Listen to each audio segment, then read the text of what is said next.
All right, well, welcome everyone. This is the November meeting of Lower Makefield Farmland Preservation, Inc.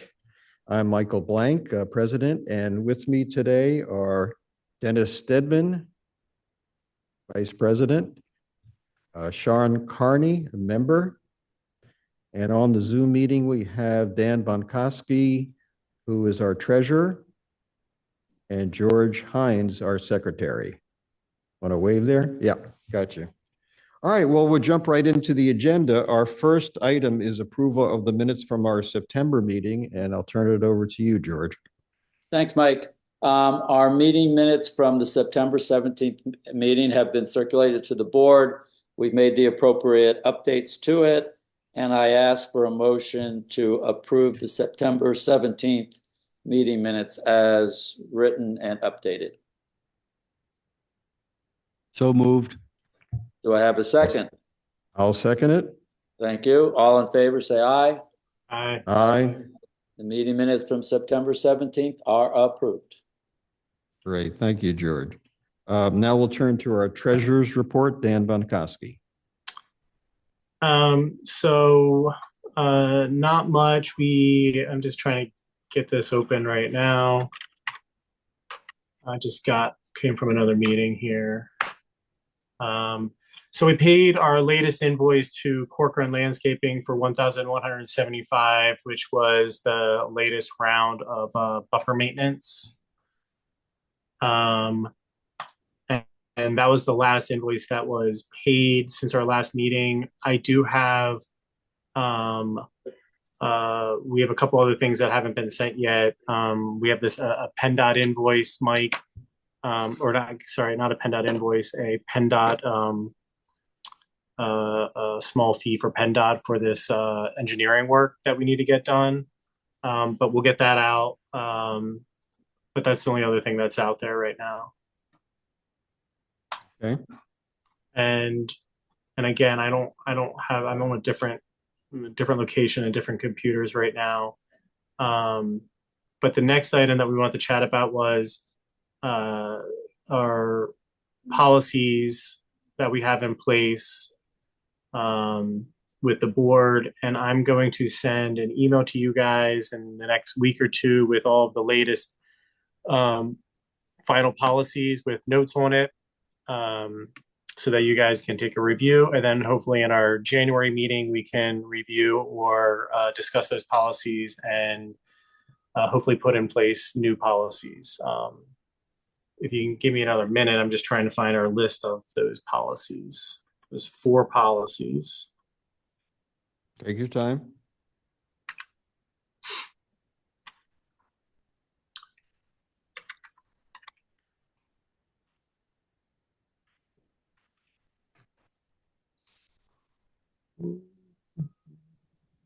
So conflict of interest policy, our investment policy statement, our document retention policy, and what was the last one? Public inspection disclosure policy and procedure statement. So those are the 4 policies that I'm going to send around just for the minutes here. We've worked with our attorney in reviewing our existing policies. We've had an executive session to discuss those policies and what we are thinking about incorporating or want incorporated in those policies. I'm going to send around then those updated policies. Everyone will have a chance to review that, and then at our next public meeting in January, we'll discuss them further in a public meeting, and then hopefully vote on adopting those policies. Sounds good. Any comments on that from other board members? Okay, hearing none, we'll move on to the next topic. Thank you, Dan. So the next topic is update on the Wright Farm development plans. That's by DeLuca Developers.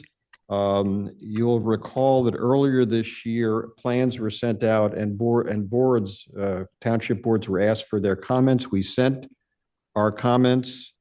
And then we got an updated plan, and then we saw that we needed to respond again, so we sent revised comments. And then Jim Majewski organized a walkthrough. So that letter, our letter was sent July 12th.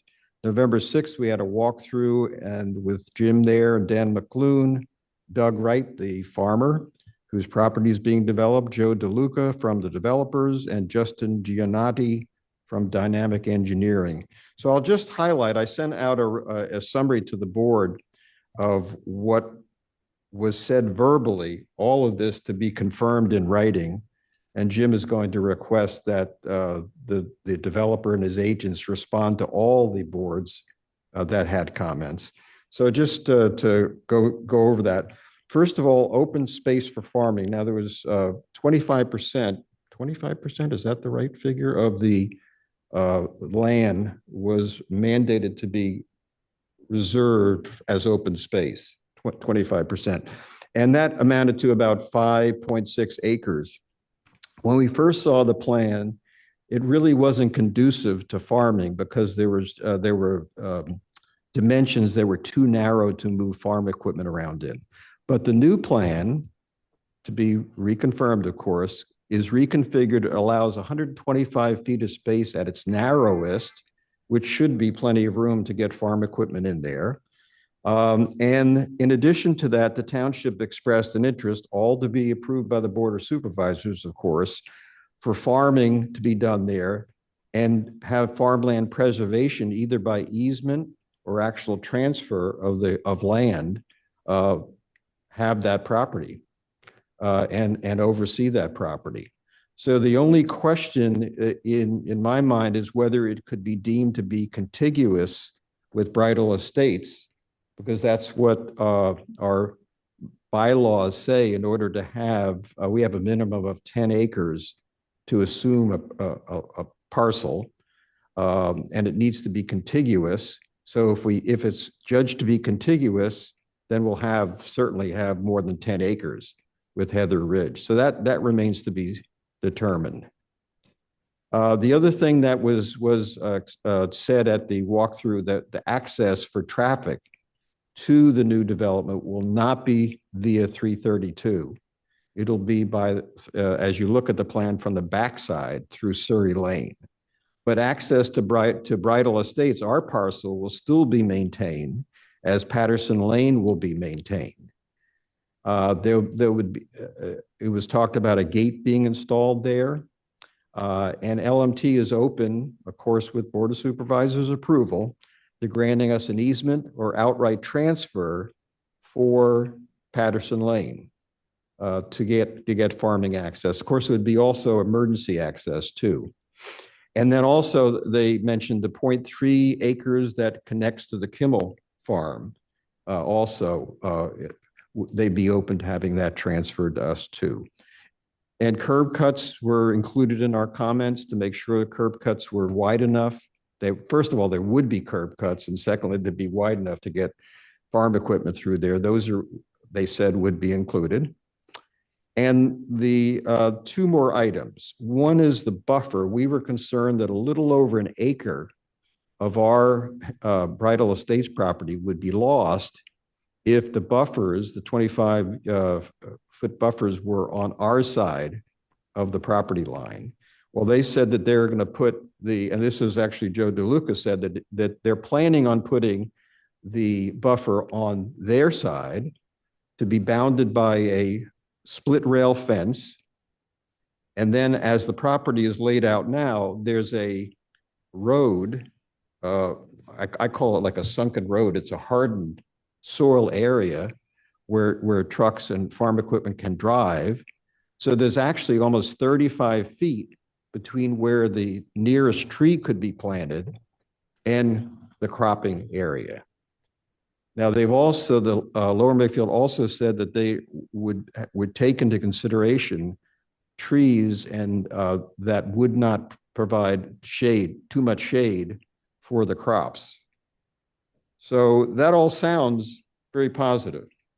So we'll be looking for the developer was supposed to, Dynamic Engineering was supposed to generate new plans last week. We'll see when they come. Hopefully they'll come soon. And the last item was that we asked that they include in the homeowners agreement the clause that they know that the buyers of those properties know that their bordering active farmland, that there's no trespassing. DeLuca said, no problem with that. They'll include that. So Mike, just to clarify, DeLuca's going to submit this new plan, this revised plan in writing. That plan needs to be approved by the township still. That's it. That'll have By to the go planning through commission. by the planning commission, the whole review By the- process. Yes. Exactly. Okay, so it's still at the proposal stage. Okay, Exactly. thank you. Yes. And there'll be two parts to that, not only the plan itself, the engineering plan, but written comments based on our feedback and other boards' feedback. We should receive that too. Okay? All right. If no other questions or comments on that, we can move on. So the next one is the update on the LEEDOM driveway access project. And Dan alluded to that because we now have feedback as of this afternoon from PennDOT. They had one comment, and that is pay us our fee for reviewing. So that's very good news. So we can consider the plans as first submitted to PennDOT as approved. We just have to pay them the fee. We'll get the formal approval after that. And then the next step is to take those plans, which I actually plan either this week to take them up to Bucks Conservation District for their approval of the erosion and sediment review. And they need to do that. And it's a two-step process. It's interesting because first of all, we had to be approved as a cooperator farmer, we were called, given a number, and that gave us the ability to not have to pay a fee for the county review. So we'll give them the plans. We shouldn't have any issues because I know that Sean and I were out there with Ryan Herstein of the Conservation District earlier, and he at the time said he didn't think there was any issue, but faced with the actual engineering plans, they need to go through the review process. And just to anticipate what would happen after that, if we get approval, then we've got to go to the township for the actual permit. And just one more thing to add is that I'm getting quotes not only from asphalting and construction firms, because their quotes actually came in quite high when they actually saw the engineering plans, but actually also from smaller firms, so to speak, who might be able to do the digging, have equipment to put in the gravel, et cetera, and then to subcontract to a paver. And we suspect that the bids might be much lower than we've had before. Yeah. So that's all good news. Any further discussion on that? Okay. All right, so new leases. Hey, Mike, I'm going to be bugging out of here in a couple minutes. So I'm just giving you the heads up. Thank you. Dennis. We have, of our 9 parcels, we had two parcels where the lease was not going to be renewed as of December 31st of this year. So we sought bids on those two soon to be vacant parcels. The first parcel is the Bridal Estates parcel, as we call it. That's what's behind Doug Wright's farm. That there's 40 acres of preserved farmland there. Doug has been farming that, obviously, with the sale of his property and the development that's going on. He chose not to renew that lease. We reviewed the bids. We looked at both the economics of the bid as well as the quality of the bidder, and with a preference for farmers that are in Lower Makefield, all things equal, versus outside of Lower Makefield. We did have quite a range in bids. The highest bid, as was unanimously selected by the Board of Supervisors, was to Shady Brook Farms. So Shady Brook Farms will be leasing that property starting in January 1, 2025. for a 10-year lease. And we're excited to have Shady Brook as a tenant farmer on our preserved farmland. They've been important in our community for a long, long time. Those notifications went out earlier today to all bidders, notifying them of that decision. The other parcel is the parcel we call Heather Ridge, which is accessed off of Heather Ridge Drive. It's about 45 acres. That has been farmed by Tom McGowan. It is contiguous with Tom's farm. So he has just been farming that as if it's his own and as paying rent to us. The successful bidder there was Charland Farms, Tim and Sam Stewart. They lease the majority of our farmland. They're a quality operation, very good tenant, very good relations, and they provided us with an excellent bid. So they will be taking over that field of 45 acres, and we're excited to have them expand their footprint and continue their farming operations in Lower Makefield. Questions, issues? Okay, if no comments, thank you, Dennis. We'll move on to winter projects. Sean? Okay. So as with past years, we'll look to hire Corcoran Landscaping for 10 days to perform buffer maintenance work on our properties that can't really be done during the farming season.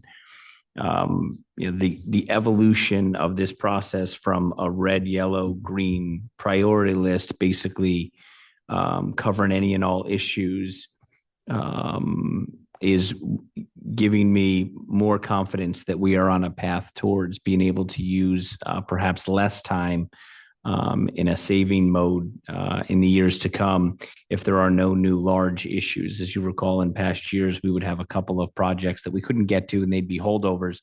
Last year, we had no holdover projects. And as I look at this year's list, I think we should certainly be able to achieve this within inside of 10 days. So I'm happy to add anything to the list, but I've been keeping a list throughout the year of different emails, phone calls, properties that we've been brought out on.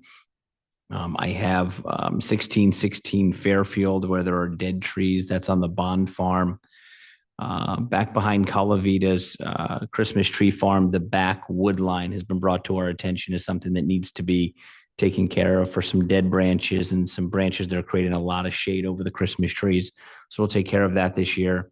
The Bond Farm retention basin work, we have a little bit of work there that we'd like to do in order to get water moving down towards that basin.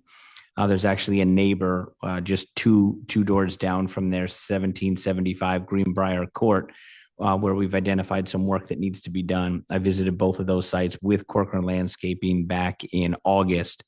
So he's well aware of what needs to be done. Filling in some holes throughout the buffer area that have gotten rather large and are causing some issues for the smaller mowers that they're now using instead of large tractor equipment.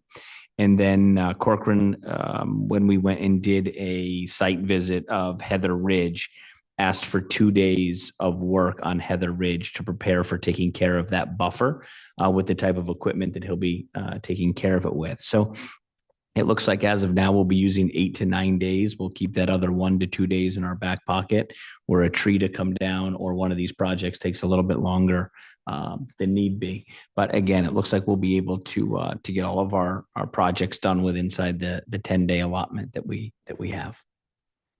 Good. You've hit all the problem areas that I'm aware of. Anybody else want to chime in? Anything we missed? A question, Sean. Corcoran is, the mowing is complete, correct? Mowing's complete. They did And their so are we now in the winter season? Or what does there a start when those discounted days are available? Yes. So I informed them that we had tonight's meeting, and once the list was complete, I'd get in touch with both Lance and Matt, and we'd go over a plan of attack. I tend to leave it in their hands as to when they want to do it. They have a couple of factors. They're obviously not going to go work at Calavitas right now when this is his busy season. They like to do this stuff when the ground is frozen. Sometimes we get into January and it's just too loose for them. They'll rut it up. So I leave it in their hands. We have the discounted rate for each of these jobs. They'll perform the 10 days between now and well before planting season and be out of the farmer's way. Yep. Mm-hmm. Okay, thank you. Thanks, Sean. One thing that, well, we can get to that. So that's winter projects. Any other comments? Nope. All right, thanks. Other business. I've got one. So Heather Ridge, probably owe everybody an update on Heather Ridge, just in total what's going on. So we've contracted with Dumac Engineering to do a survey. They were the lower bid. They'll survey the line between, as you mentioned, Tom's property, which is contiguous with Heather Ridge. And they'll put monuments at the corners or stakes at the corners. And then halfway between those, they'll also put stakes. I think there's six corners there. So there's several lines to do.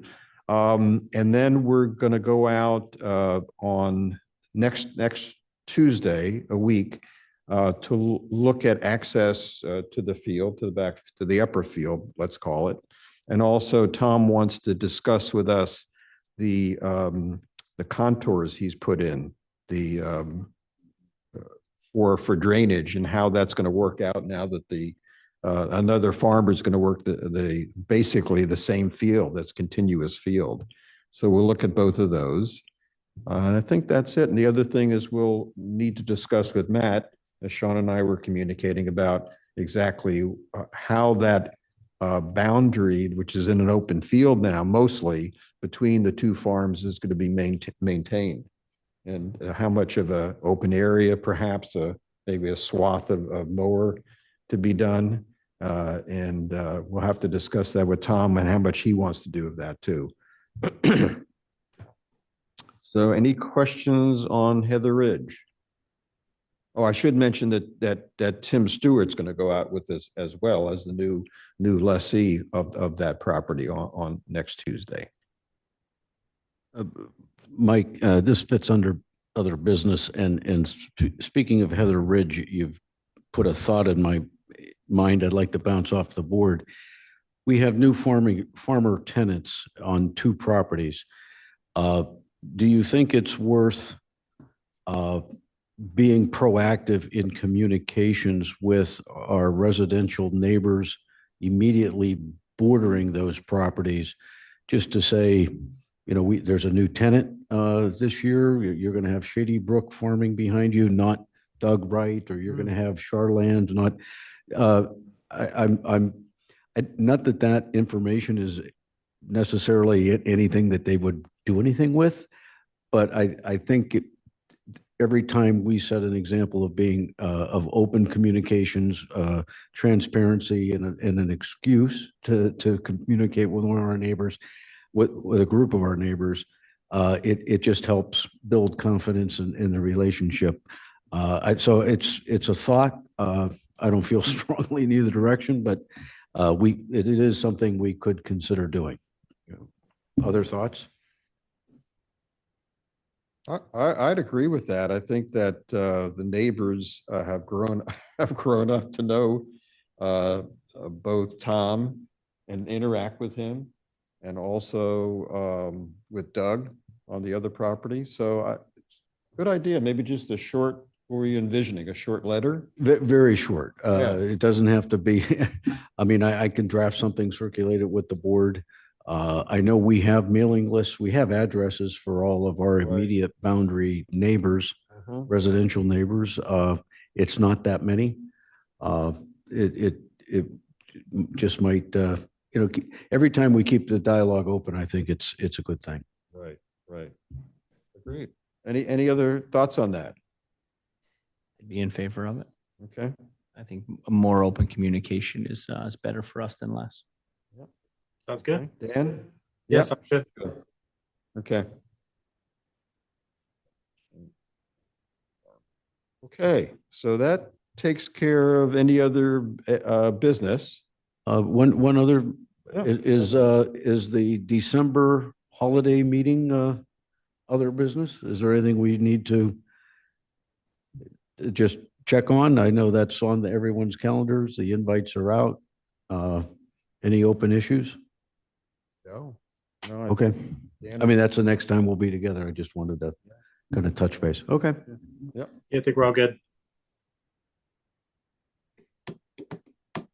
All right, well, George is not here to review action items, so I have two. So I'll take his responsibility. So I'm going to add our document review to our January agenda.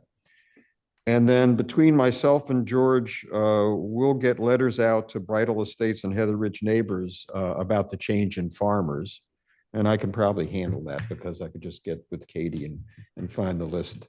I was gonna ask, do you have access to all the latest and greatest neighbor list? Yes, because we sent out Just a few months back. letters, yeah, just a few. Yeah, the buffer letters that you sent out. Yes, exactly. So we just picked that up, yeah. All right, well, I will take a motion to adjourn. Entertain a motion to adjourn. Any seconds? Second. All in favor? Aye.